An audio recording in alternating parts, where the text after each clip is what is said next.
माँ, एक मार्मिक कहानी। अशोक बहुत परेशान था। उसे समझ में नहीं आ रहा था कि वो इस परिस्थिति से कैसे निपटे। वो अपनी माँ को बहुत चाहता था, किंतु उसकी पत्नी और बच्चे उसकी माँ से बहुत दूर भागते थे, क्योंकि उसकी माँ की एक आंख नहीं थी, साथ ही उसकी कमर भी 90 अंश पर झुकी थी। वैसे वह अपना काम सब खुद कर लेती है, किंतु फिर भी वो उसकी पत्नी और बच्चों के लिए हमेशा खटकती है। दादी, आप ऊपर के कमरे में जाओ, मेरे दोस्त आ रहे हैं, अशोक के बेटे अखिल ने बड़े बेरुखी से कहा। पर बेटा, मैं तो यहाँ बहुत दूर बैठी हूँ, अशोक की माँ ने बहुत प्यार से कहा। नहीं, आप उनके सामने मत रहो, वो मुझे चिढ़ाते हैं, अखिल ने जोर से डांटते हुए कहा। क्या हुआ अखिल, क्यों चिल्ला रहे हो? अशोक की पत्नी कामनी ने किचन से ही आवाज लगाई। देखो ना माँ, ये दादी यही ड्राइंग रूम में बैठी है और मेरे दोस्त आ रहे हैं, अखिल ने शिकायत भरे लहजे में कहा। माँ जी, आप ऊपर चली जाओ, क्यों हम लोगों को लजवाती हो? कामनी ने बेटे का पक्ष लेते हुए कहा। बेचारी सरस्वती चुपचाप उठकर जीने के सहारे ऊपर जाने लगी। कमर झुकी होने के कारण उन्हें ऊपर चढ़ने में बहुत परेशानी हो रही थी, किंतु वो पूरी ताकत से ऊपर के एक अकेले कोने वाले कमरे में जाकर बैठ गई। अशोक बाजू के कमरे से सब सुन रहा था। उसे कष्ट हो रहा था कि उसकी माँ को अपमानित होना पड़ रहा है, किंतु वो असहाय था। अगर वो कुछ कहता है तो पत्नी और बच्चे उसका विरोध करने लगते हैं। दूसरे उनके तर्क भी सही लगते हैं।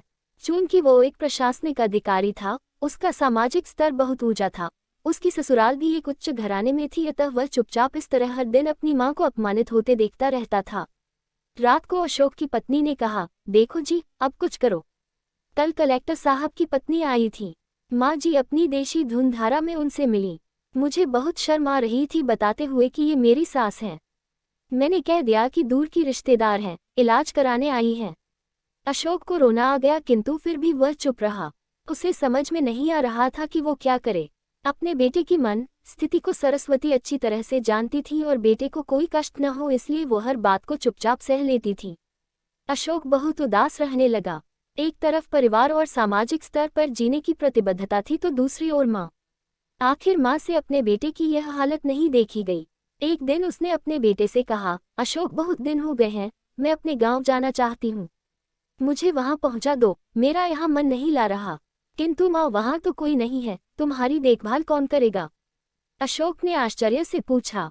अरे, सब गांव वाले तो हैं और वो तुम्हारे मामा जी तो उसी गांव में रहते हैं, और फिर हम सारी व्यवस्थाएं कर आएंगे न। कामनी को तो जैसे मन की मुराद मिल गई हो। हाँ बेटा, बहू सही कह रही है, सरस्वती ने लंबी सांस लेते हुए कहा। अशोक जानता था कि गांव में मां की देखभाल करने वाला कोई नहीं है, लेकिन अपनी पत्नी की जिद के कारण वह अपनी मां को गांव छोड़ने पर विवश हो गया। मां को गांव छोड़कर आते वक्त उसे रोना आ रहा था तथा अपनी बेबसी पर गुस्सा भी आ रहा था, किंतु परिवार, पत्नी और समाज ने उसके इन मनोभावों को दबा दिया और वो सुकून सा महसूस करने लगा। कुछ दिनों के बाद उसके चाचा, जो अमेरिका में रहते थे, आने वाले थे। जब अशोक बहुत छोटा था, उसके पिता जीवित थे तब वो भारत आए थे और उसके बाद वो अब भारत आने वाले थे। पूरा परिवार और आस पड़ोस बहुत उत्साहित था। अमेरिका से अशोक के डॉक्टर चाचा आ रहे थे। डॉक्टर रमेश ने जैसे ही घर में कदम रखा, सबने मिलकर बहुत उत्साह से उनका स्वागत किया। क्यों अशोक, भाभी नहीं दिख रही, कहाँ हैं? डॉक्टर रमेश ने उत्सुकतापूर्वक पूछा। जी, वो गांव में रहती हैं, यहाँ उनका मन नहीं लगा, कामनी ने सपाट लहजे में उत्तर दिया। डॉक्टर रमेश ने अशोक की ओर देखा तो अशोक ने अपनी आंखें झुका लीं। डॉक्टर रमेश सब समझ गए। बोले, कल हम भाभी से मिलने गांव चलेंगे सब लोग। दूसरे दिन सभी लोग गांव के घर में पहुंचे। देखा कि सरस्वती को बहुत तेज बुखार है और वो पलंग पर असहाय पड़ी है। डॉक्टर रमेश दौड़कर सरस्वती के पास गए, उनके पैर छूकर रोने लगे। सरस्वती की ये हालत उनकी कल्पना से परे थी। वाह बेटा अशोक, तूने तो नाम उजागर कर दिया। अपनी माँ की ये हालत देखकर तुझे तो शर्म भी नहीं आ रही होगी? डॉक्टर रमेश ने अशोक को लगभग डांटते हुए कहा। नहीं देवर जी, अशोक का कोई दोष नहीं है, मैं खुद गांव आई थी। सरस्वती ने अपने बेटे का बचाव किया। मुझे सब पता चल गया। भाभी, आप चुप रहो।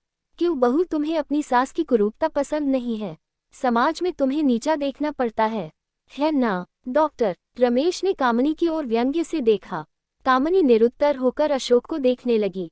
आज तुम जिस सामाजिक स्तर पर हो, वो इन्हीं के संघर्षों की देन है। और बेटा अशोक, तुम्हें शायद मालूम न हो कि बचपन में जब तुम 1 साल के थे तब छत से नीचे गिरने के कारण तुम्हारी एक आंख फूट गई थी और तुम्हारी रीढ़ की हड्डी में भी समस्या थी। तब तुम्हारी इस कुरूप माँ ने अपनी एक आंख और अपना बोन मेरो तुम्हें देकर इतना सुंदर स्वरूप दिया था।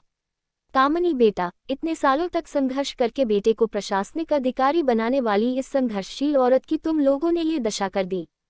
तुम्हें ईश्वर कभी माफ नहीं करेगा। डॉक्टर रमेश की आंखों से अश्रु जलधारा बह रही थी। अब भाभी, आप मेरे साथ अमेरिका जाएंगी, यहाँ इन स्वार्थी लोगों के बीच नहीं रहेंगी। डॉक्टर रमेश ने सरस्वती से कहा। अशोक को तो काटो तो खून नहीं था। डॉक्टर रमेश जो उसके चाचा थे, उन्होंने जो राज बताया उसके बाद तो अशोक को यही लग रहा था कि उससे ज्यादा पापी इंसान इस दुनिया में कोई और है ही नहीं। वो दौड़ता गया और माँ सरस्वती के कदमों से लिपट गया। माँ, मेरा अपराध अक्षम्य है। मैं जानबूझकर चुप्पी साधे रहा, आपका अपमान करवाता रहा। अब सिर्फ आप ही उस घर में मेरे साथ रहेंगी और कोई नहीं। अशोक ने आग्नेय दृष्टि से अपनी पत्नी और बच्चों को देखा।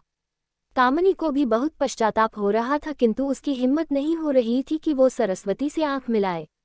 सरस्वती ने कामनी की मन स्थिति को समझकर उसको पुचकारते हुए अपने पास बुलाया और अशोक को डांटते हुए कहा, खबरदार, जो मेरी बहू को मुझसे अलग करने की कोशिश की तो तुझे ही घर से बाहर निकाल दूंगी।